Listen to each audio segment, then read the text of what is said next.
श्री कृष्ण गोविंद हरे मुरारी, हे नाथ नारायण वासुदेवा। राधे कृष्ण राधे कृष्ण राधे राधे राधे श्री राधे। श्रीमद् भागवत महापुराण पारायण कथा, तृतीय स्कंद, पंचम अध्याय। Please like, subscribe, share and follow, ताकि आप सभी श्रीमद् भागवत पारायण कथा का रसपान कर सकें। आज हम अध्याय 5 का वाचन कर रहे हैं। तीसरा स्कंद, विदुर जी का प्रश्न और मैत्रेय जी का सृष्टि क्रम वर्णन। श्री शुकव वाच। श्री राधे। श्री सुखदेव जी कहते हैं, परम ज्ञानी मैत्रेय मुनि हरिद्वार क्षेत्र में विराजमान थे। भगवत भक्ति से शुद्ध और हृदय वाले विदुर जी उनके पास पहुँचे और उनके साधु स्वभाव से आचित होकर उन्होंने पूछा।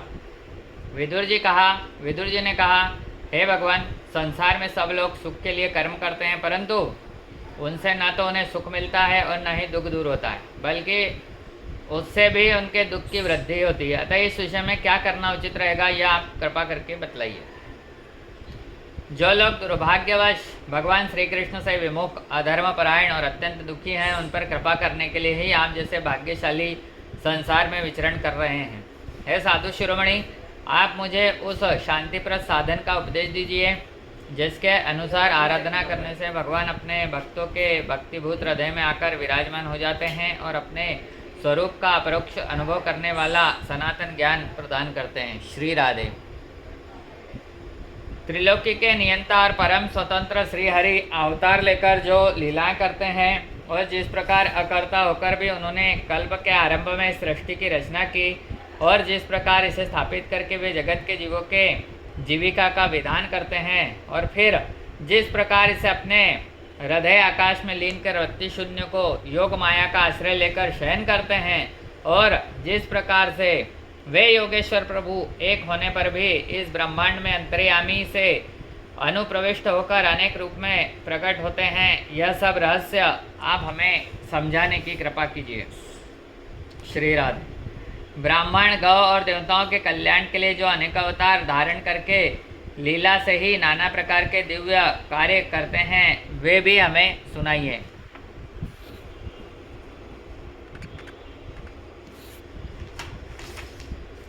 यशस्वियों के मुकुटमणि श्री हरि के लीलामृत का पान करते करते हमारा मन तृप्त नहीं होता है। हमें यह भी सुनाइए कि उन समस्त लोकपतियों के स्वामी श्री हरि ने इन लोकों, लोकपालों और लोक पर्वत के बाहर के भागों को, जिनमें यह सब प्रकार के प्राणियों के अधिकानुसार भिन्न भिन्न भेद प्रतीत हो रहे हैं, और किन तत्वों से इनको रचा है। हे द्विजवर, उन विश्वकर्ता स्वयंभू श्री नारायण ने अपनी प्रजा के स्वभाव, कर्म, रूप और नामों के भेद की किस प्रकार रचना की है। हे भगवान, मैंने श्री व्यास जी के मुख से ऊंच नीच वर्ण के धर्म में तो कई बार सुने हैं, परंतु अब श्री कृष्ण के कथामृत के प्रवाह को छोड़कर अन्य स्वल्प धर्मों से मेरा चित्त उब गया है। श्री राधे। उन तीर्थपाल श्री हरि के गुणानुवाद से तृप्त हो भी कौन सकता है।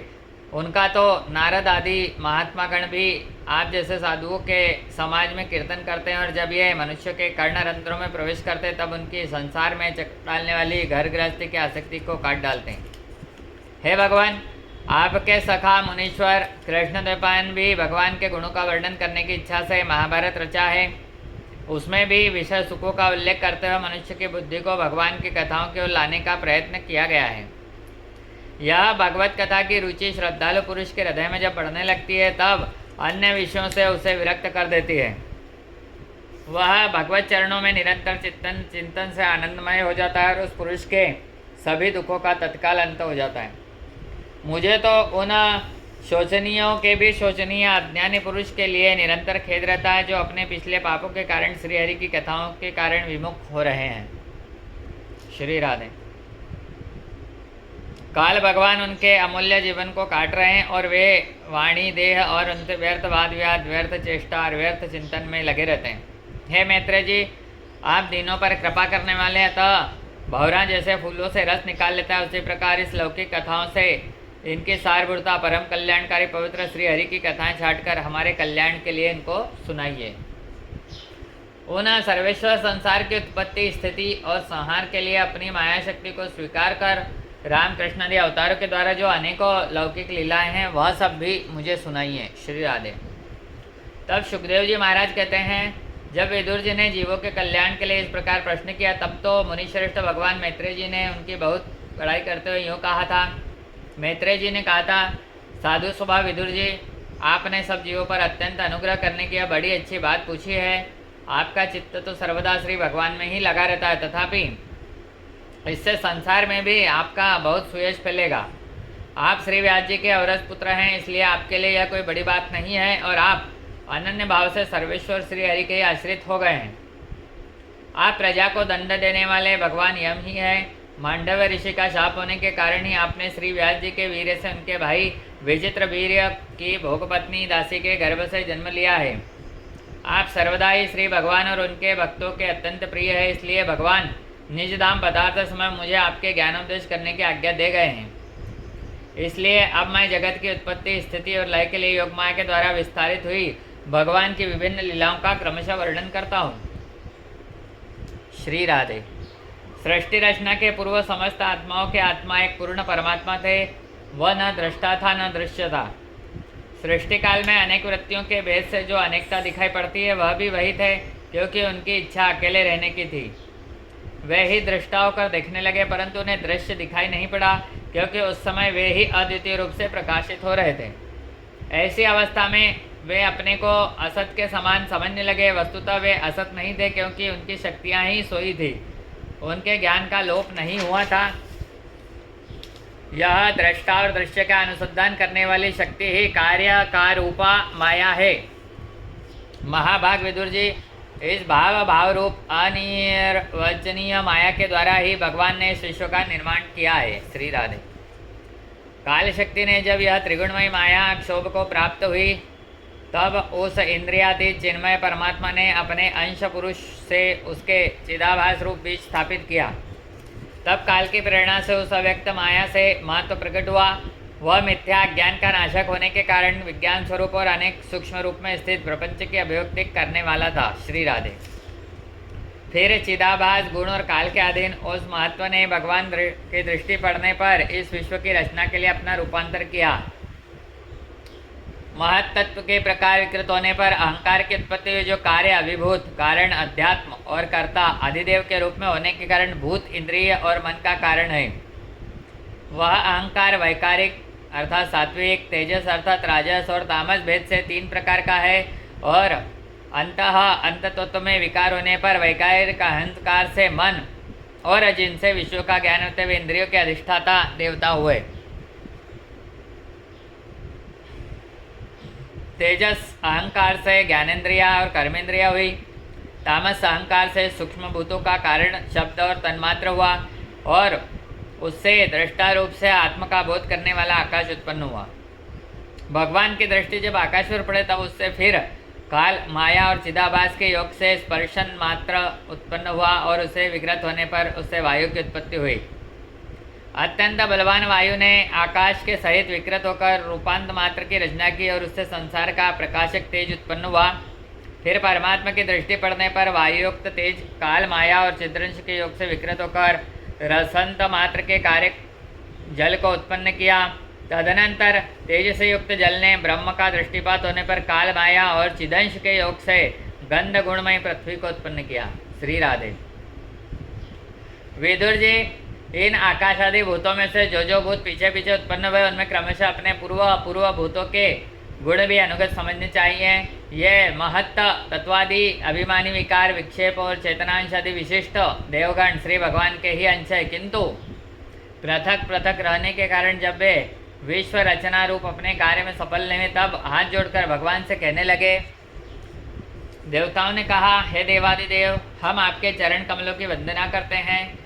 ये अपनी शरण में आए हुए जीवों का ताप दूर करने के लिए छत्र के समान है तथा इनका आश्रय लेने से यतिजन अनंत संसार दुख को सुगमता से दूर फेंक देते हैं।